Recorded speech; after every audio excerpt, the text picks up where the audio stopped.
Hello my dear student, आप सभी का स्वागत है हमारे यूट्यूब में।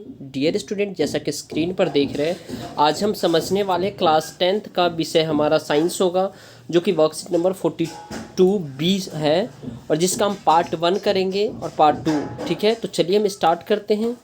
जैसा कि आप स्क्रीन पर देख रहे हैं, यह वर्कशीट आपका 8 नवंबर 2021 के लिए। तो आज हम रिवीजन करने वाले हैं। किसका चैप्टर का रिवीजन चैप्टर करेंगे? Metals and non metals and other chapter life process. Right, other chapter क्या है? Life process. तो आपको इसको समझना है। ठीक है, अब देखिए, what are the amphoteric oxide, give 2 example. कुछ 15 क्वेश्चन है, उस सभी के हमें आंसर करने हैं। ठीक है, तो चलिए डियर स्टूडेंट, इसे हम प्रॉपर वे में समझते एक एक करके। राइट, तो चलिए क्वेश्चन नंबर हम देखते हैं एक एक करके। और ये हमारा section A metal non metal का पहले है। ठीक है, इसके बाद सेक्शन बी करेंगे। Right, solve. तो what are the amphoteric oxide and give 2 example. तो amphoteric oxide react with the both acid and base alkali. Amphoteric oxide क्या होता है? एसिड और एल्कली के साथ क्या होता है? रिएक्ट करता है, और सॉल्ट और वाटर के साथ। जैसे कि एग्जाम्पल के लिए आप लीजिएगा zinc oxide, aluminium oxide. Zinc oxide और एल्युमिनियम ऑक्साइड होता है। राइट, उसके बाद आप नेक्स्ट क्वेश्चन देख पाएंगे, which gas is produce when the dilute hydrochloric acid is added. जब डाइल्यूट हाइड्रोक्लोरिक एसिड ऐड किया जाता है तो कौन सा गैस प्रोड्यूस होता है? तो ये बताना है। ठीक है, तो right the chemical reactions when the zinc react with the dilute hydrochloric acid. तो हाइड्रोजन गैस जो है ना, क्या होता है? लिबरेट होता है, इवॉल्व होगा जब डाइल्यूट हाइड्रोक्लोरिक एसिड को हम ऐड करेंगे रिएक्टिव मेटल में। ठीक है, और जब डाइल्यूट हाइड्रोक्लोरिक एसिड जब जिंक और मेटल के साथ होगा तो हाइड्रोजन गैस क्या होगा? हाइड्रोजन गैस रिएक्ट होगा। ठीक है, हाइड्रोजन गैस इवॉल्व होगा। समझ में आ रहा है? अब देखिए नेक्स्ट है, what are the anions and the anions and cations. यानी प्लस आयन और माइनस, यानी पॉजिटिव और नेगेटिव, ये कैटायन और एनायन क्या होता है? How are they are anion and cation form. ये कैसे बनाता है?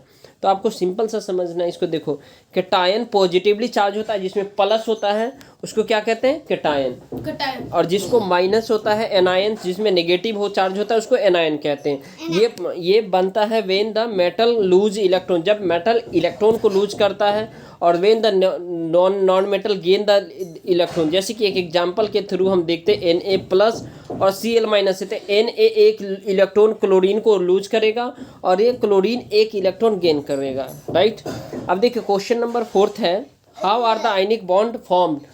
How are the ionic bond form. तो ionic bond is the force of attractions that hold. यानी आयनिक बॉन्ड में कौन सा होता है? जो फोर्स है वो फोर्स ऑफ अट्रैक्शन होता है, जो कि पॉजिटिव और नेगेटिव आयन एक दूसरे को क्या करता है? बॉन्ड करके रखता है, बॉन्ड करके। ठीक है, it forms when the atom of metallic element give up the electrons to attempt the non metallic element. जैसे कि यहाँ देखो, यहाँ देखिए, यहाँ पे आपको क्या है? देखिए यहाँ पे एटम स्पेयर इलेक्ट्रॉन और needs an electron to the become the stable. जैसे सपोज डेट यहाँ पे हाइड्रोजन है, हाइड्रोजन के पास 2 एटम होता है। ठीक है, और यहाँ पे जो है ना क्या है डियर स्टूडेंट? ये क्लोरीन है। ठीक है, या क्लोरीन, या फिर आप कहें नाइट्रोजन है। नाइट्रोजन हो सकता है 7 होता है जिसका। तो 2 2 4 और 2 6 और 2 8 1 9, यानी कि आप यहाँ पे जो 9 एटम होगा। ठीक है, यहाँ ये देखिए, ये 2 इलेक्ट्रॉन लेकर के अपना स्ट्रक पूरा कर लिया, ये 8 इलेक्ट्रॉन लेकर के। तो इलेक्ट्रॉन इज गिवन अवे, यानी इसको इलेक्ट्रॉन एक हाइड्रोजन ने दिया। जस्ट इसका एग्जांपल आप Na+ और Cl- ले सकते हैं, यानी सोडियम प्लस और क्लोरीन माइनस। तो इसमें से एक इलेक्ट्रॉन इसे दे दिया, तो उसी तरह ये डोनर का काम किया। तो ये प्लस चार्ज है इसमें, और इसमें माइनस चार्ज हो गया। ठीक है, समझ में आया? अब देखिए नेक्स्ट है, why atom tend to gain और लूज इलेक्ट्रॉन। एटम कैसे इलेक्ट्रॉन को गेन करेगा, यानी इलेक्ट्रॉन को लेगा, और कैसे लूज करेगा? तो मेटल होता है ना, जिसमें मेटल में जो शाइनी सरफेस होता है, साउंड आता है जब उसको हम उसको पे जो है ना पीटते वगैरह है। ठीक है, और मेटल जो है ना एक दूसरे जैसे वो क्या करते हैं? अट्रैक्ट करता है जो है ना मैग्नेट वगैरह को। ठीक है, तो metal tend to lose electron to attain noble gas. यानी मेटल अपना इलेक्ट्रॉन लूज कर देता है ताकि इलेक्ट्रॉन अटेन नोबल गैस को क्या कन्फिग्रेशन फिगर, यानी 18 होता है अपना। 18 जो है ना कन्फिग्रेशन, जैसे कि आपने देखा होगा इलेक्ट्रॉन के चारों ओर क्या, सॉरी ये प्रोटॉन P पे प्लस और न्यूट्रॉन पे कोई चार्ज नहीं होता, इसके चारों ओर क्या चक्कर लगाता रहता है, इलेक्ट्रॉन। तो ये इलेक्ट्रॉन हमेशा KLMN सेल में ये क्या करता है डियर स्टूडेंट, ये चक्कर लगाता है। तो K में 2 होता है, L में 8 होता है, इसमें 18 होता है और इसमें 32 होता है। तो इस स्ट्रक को यानी ये ऑक्टेव को पूरा करने के लिए ये इस तरह का जो है ना गेन और लूज इलेक्ट्रॉन करता है, राइट। तो जिसका कॉन्फ़िगरेशन फिगर 1 और 2 एक्टिव मेटल होता है, जो लूज करता है 1 और 2 वैलेंस इलेक्ट्रॉन। उसी प्रकार से आप कह सकते हैं कि दे लो आयोनाइजेशन एनर्जी, यानी उसका कम एनर्जी होता है आयोनाइजेशन एनर्जी। इसी वजह से जो है ना the sodium atom gives up an electron to form the Na plus ion and the chlorine molecules gain electron to Cl minus ion, यानी इसमें माइनस आता है, ठीक है। अब देखिए justify the statement calcium oxide in ionic compound. आपको बताना है कैल्शियम ऑक्साइड क्या एक आयनिक कंपाउंड है। तो कैल्शियम ऑक्साइड आयनिक कंपाउंड है when the metal react with the non metal. जब आयनिक कंपाउंड होगा जब मेटल जो है ना नॉन मेटल के साथ रिएक्ट करेगा, ठीक है, और form metal lose to the electron forming cation and non metal gain to the electron forming anion. यानी नॉन मेटल जब माइनस होगा वो गेन करेगा और मेटल जो है ना प्लस होगा वो लूज करेगा इलेक्ट्रॉन। जैसे कि आप देखिए यहाँ पे मेटल है Na प्लस और Cl माइनस, Na प्लस और Cl माइनस, ठीक है।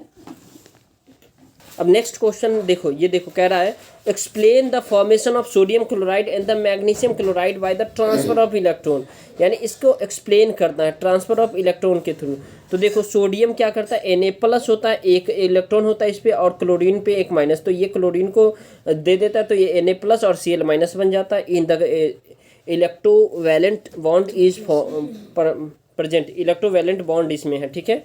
उसके बाद देखो मैग्नीशियम क्लोराइड को जब जो है ना क्या होता है, जब मैग्नीशियम क्लोराइड क्लोरीन के साथ रिएक्ट करता है तो मैग्नीशियम क्लोरीन को क्या करता है 2 इलेक्ट्रॉन Mg2 प्लस होता है तो एक इलेक्ट्रॉन इस क्लोरीन को, एक इलेक्ट्रॉन इस क्लोरीन को दे देता है। तो Mg पे 2 प्लस और Cl पे 2 माइनस हो जाता है, राइट। उसी तरह आप देखिए ये magnesium chloride also electrovalent bond बनाता है। कौन सा बॉन्ड? इलेक्ट्रोवैलेंट बॉन्ड बनाता है। अब देखिए क्वेश्चन नंबर 8 है आयनिक कंपाउंड ब्रेक डाउन। कब आयनिक कंपाउंड ब्रेक डाउन होता है? जब प्रेशर उस पर अप्लाइड होता है तो क्या करता है ब्रेक डाउन करता है, राइट। अब नेक्स्ट क्वेश्चन देखो यहाँ why ionic compound in the solid state do not conduct electricity but are able to do in the molten state. यानी आयनिक कंपाउंड सॉलिड स्टेट में इलेक्ट्रिसिटी कंडक्ट नहीं करता जबकि मोल्टेन स्टेट में conduct करता है। ऐसा क्यों करता है? तो आयनिक compound in solid state bounded with the strong intermolecular bond. वो सॉलिड स्टेट में स्ट्रॉन्ग इंटरमॉलिक्यूलर बॉन्ड से क्या होता है बंधा होता है, जो कि फोर्स ऑफ अट्रैक्शन होता है। Are not free to move therefore they can not conduct electricity, इसीलिए वो इलेक्ट्रिसिटी को कंडक्ट नहीं करेगा। इस प्रकार हम कह सकते हैं व्हेन दिस सॉल्ट मेल्ट, जब ये सॉल्ट जो है ना, सॉल्ट मीन्स क्या होता है नमक, नमक जब मेल्ट करता है तो it conduct constituent ion are separated, उसके कंस्टिट्यूएंट आयन जो है ना अलग हो जाते हैं फ्रॉम द ईच अदर से and the become free to move across the melted salt that can conduct electricity. अब नेक्स्ट इसी में कह सकते हैं जो differentiate between the metal and non-metals on the basis of the following properties: ductility, malleability, density, appearance and the electrical conductivity। तो इस properties के अकॉर्डिंग इसको डिफ्रेंशिएट करना है। तो देखिए अपीयरेंस के अकॉर्डिंग कह सकते हैं लस्ट्रस होता है मेटल, मेटल क्या होता है लस्ट्रस, और नॉन मेटल क्या होता है डल होता है। जबकि हार्डनेस के अकॉर्डिंग मेटल हमेशा कठोर होता है। जैसे ये मेटल है तो ये क्या है हार्ड है, क्या है हार्ड है, और ये नॉन मेटल आप क्या कह सकते हैं सॉफ्ट है, सॉफ्ट है non metal.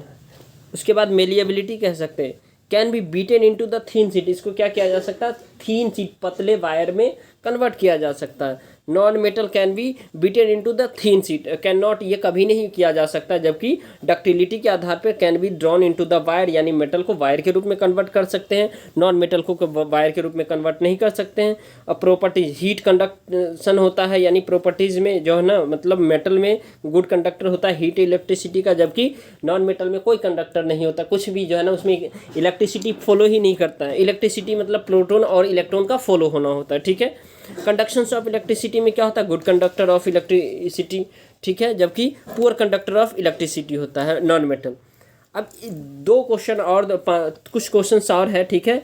Metal oxide are dash in nature, तब मेटल हमेशा बेसिक इन नेचर में होता है। क्या होता है बेसिक इन नेचर, तो आपका बी ऑप्शन, ये देखो बी ऑप्शन यहाँ पे आपको करेक्ट हो गया। अब उसके बाद क्वेश्चन नंबर 12 है the non metal which can conduct electricity. तो किस में वो नॉन मेटल होगा जिसमें इलेक्ट्रिसिटी कंडक्ट होगा? तो क्या होगा? ग्रेफाइट। ग्रेफाइट जिसमें इलेक्ट्रिसिटी क्या होगा? आसानी से कंडक्ट हो जाएगा। नॉन मेटल है। ग्रेफाइट क्या होता है? जो पेंसिल में आपके पास है, पेंसिल उसमें जो नोक होता है ना, वो पेंसिल वो ग्रेफाइट होता है, उसमें करंट आ जाएगा। तो कभी भी आप लोगों को क्या करना है, करंट मतलब वो आप जो है ना स्विच वगैरह में उसे नहीं डालेंगे, ठीक है, इससे आपको नुकसान हो सकता है। A list of the common metal arrange in the order of the decreasing reactivity is known as the. तो एक्टिविटी सीरीज होता है। कैसा होता है? एक्टिविटी सीरीज जिसे कहते हैं। अब नेक्स्ट देख सकते हैं metal which is most abundant in earth crust is. तो वो मेटल जो सबसे ज़्यादा पाया जाता है अर्थ पे, वो एल्यूमिनियम पाया जाता है, ठीक है, अर्थ क्रस्ट पे।